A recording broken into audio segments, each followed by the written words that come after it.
여러분들은 감정가 1억 3,500만 원짜리 빌라를 650만 원으로 낙찰받는 방법을 완벽하게 오늘 공부하게 되실 겁니다. 여러분 안녕하세요. 월세 모니콜 세연쌤입니다. 반갑습니다. 여러분 날씨가 너무 많이 추워졌는데요. 혹시라도 임장 가실 때 옷 따뜻하게 입고 가시길 바랄게요.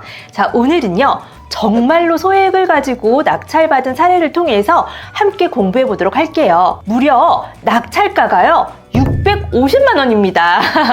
6,500만 원이 아니고 650만 원을 가지고 낙찰받은 사례입니다. 나는 1,000만 원밖에 없는데 2,000만 원밖에 없는데 자꾸 안 되는 쪽을 생각하시면 되는 방법을 찾을 수가 없어요. 나는 1,000만 원밖에 없지만 이걸 가지고 어떻게 하면 돈을 더 불리고 내가 경매로 낙찰을 받아서 수익을 낼 수 있을까? 이런 방법들을 여러분들이 계속 생각하고 방법을 찾고 공부하신다면은 반드시 여러분들에게도 이런 일이 생길 수 있습니다. 자, 물건 먼저 같이 보실게요. 경기 안산시 상록구에 있는 물건입니다. 자, 대지권은 7.2평이고요. 건물 면적은 12.9평, 거의 13평이 되겠어요. 이 건물 면적은 전용 면적이라고도 하고요. 등기 평수라고도 합니다. 말 그대로 등기부 등본상에 나와 있는 것이고요. 발코니를 제외한 서비스 면적을 제외한 실제로 사용하는 면적을 뜻하죠. 그리고 감정가는요.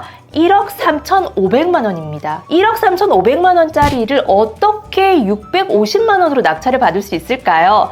조금만 공부하시면 되고요. 오늘 이 영상을 통해서 여러분들은 감정가 1억 3,500만 원짜리 빌라를 650만 원으로 낙찰받는 방법을 완벽하게 오늘 공부하게 되실 겁니다. 무려 유찰이 11차까지 되었어요. 그래서 최저가는요. 544만 8천 원입니다.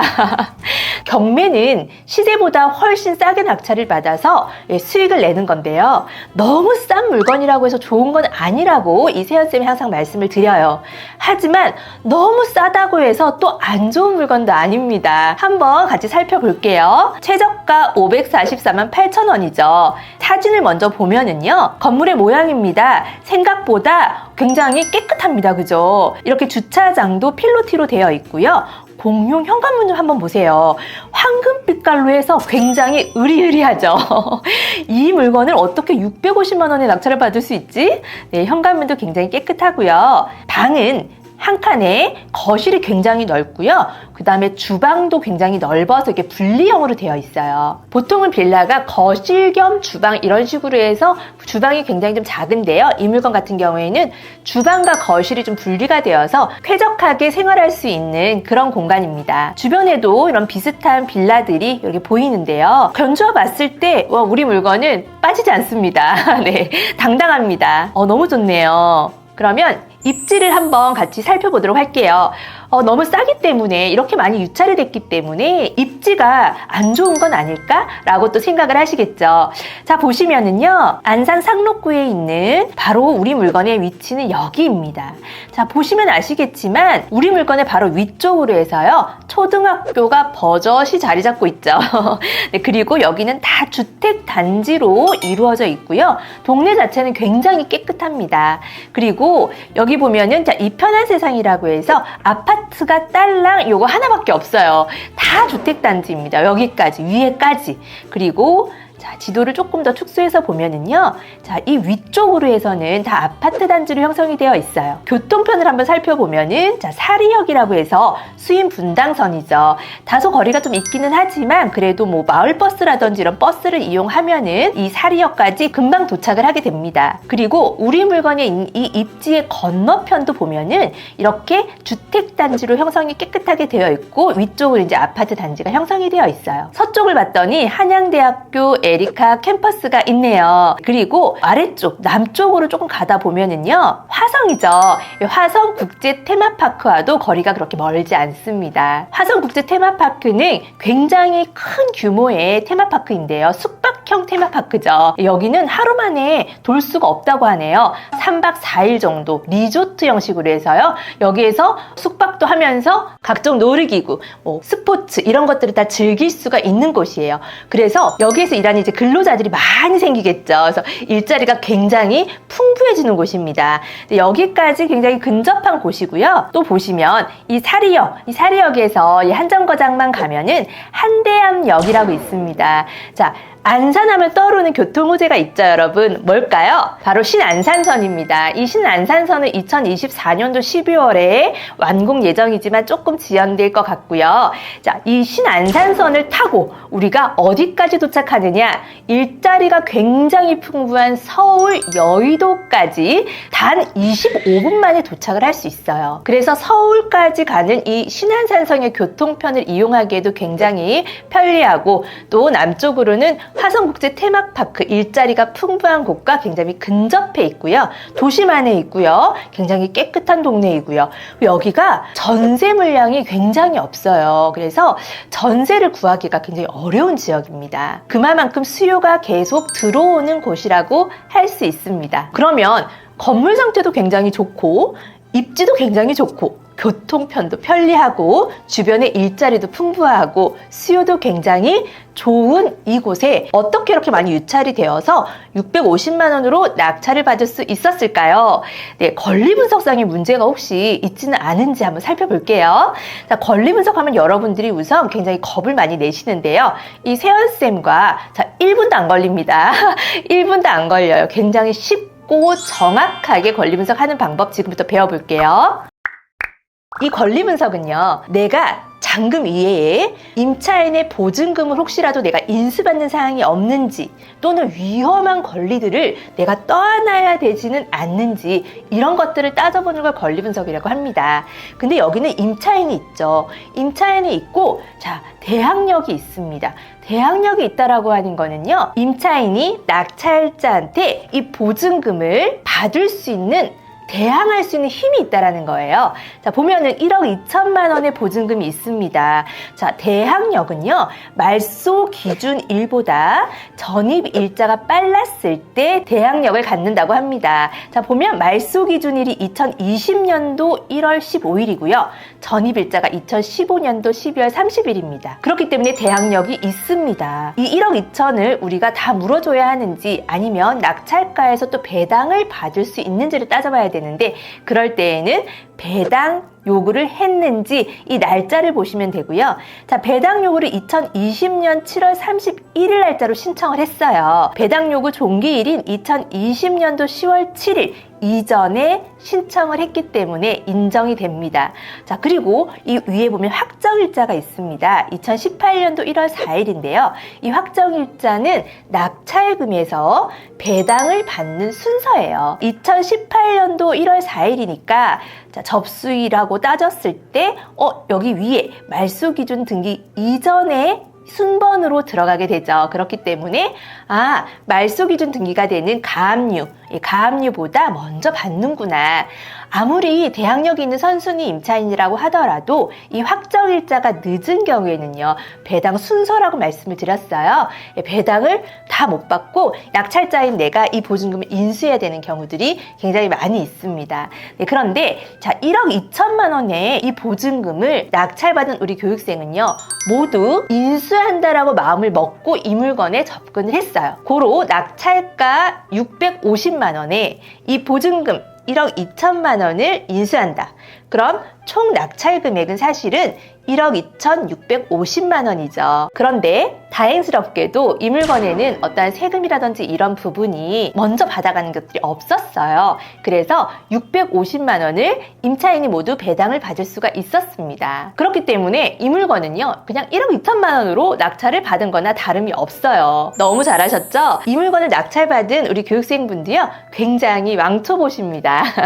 그런데다가 굉장히 소액이세요. 투자금이 없어서 굉장히 처음에는 이제 작은 빌라를 낙찰을 받아서 거기에서 낙찰가보다 전세 세팅을 더 높이 해서 투자금을 조금 불리셨어요. 그리고 나서 이제 수업을 들으면서 조금 더 공부를 한 다음에 이렇게 이제 대항력이 있는 물건, 보증금을 인수하고 나머지 금액만 잔금을 내는 이런 경매식 갭 투자라고 하는 방법을 수업 시간에 배우고 그걸 그대로 적용해서 낙찰받은 사례입니다. 이 낙찰받은 교육생분은요, 집에서 그냥 살림을 하는 주부가 아니시고요. 사실 꽈배기 장사를 하시면서 틈틈이 물건도 검색하고 하고 수업 시간에 배운 대로 시세 조사도 하고 그리고 시간이 날 때 주말을 이용해서 또 임장도 다니시면서 이렇게 좋은 결과를 내셨어요. 너무 잘하셨죠? 너무 이세연 쌤 너무 뿌듯합니다.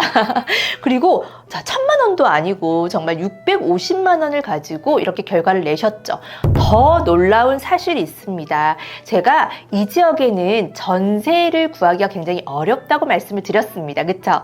자, 그래서 이 물건은 잔금을 치르기도 전에 여기 임차인과 만나서 협의를 하고요. 다시 새로운 세입자 전세를 맞춰서 그 보증금으로 1억 2천을 내드리기로 했어요. 자, 그런데 이 650만 원이라고 하는 잔금을 치르기도 전에 전세 계약이 됩니다. 근데 전세를 계약하는 사람의 입장으로는 굉장히 좀 위험할 수 있어요. 하지만 전세 계약서, 임대 계약서에다가 이 약관에 이렇게 적어주는 거죠. 만약에 이 경매받은 물건을 내가 잔금을 납부하지 못하고 소유권 이전되지 않았을 경우에는 보증금을 모두 돌려주겠다라는 문구를 이 임대 계약서에다가 적어줍니다. 그래서 잔금을 납부하기도 전에 가계약이 되었고요. 편안하게 정말 잔금 납부하고 전세 세입자 들어오면서 원래 살고 계셨던, 점유하고 계셨던 이 임차인 보증금 1억 2천만 원을 다 챙겨드리면서 명도가 같이 진행된 물건입니다. 이 물건이 그래서 수익을 따진다면은 전세를요 1억 3,500만 원으로 맞췄습니다.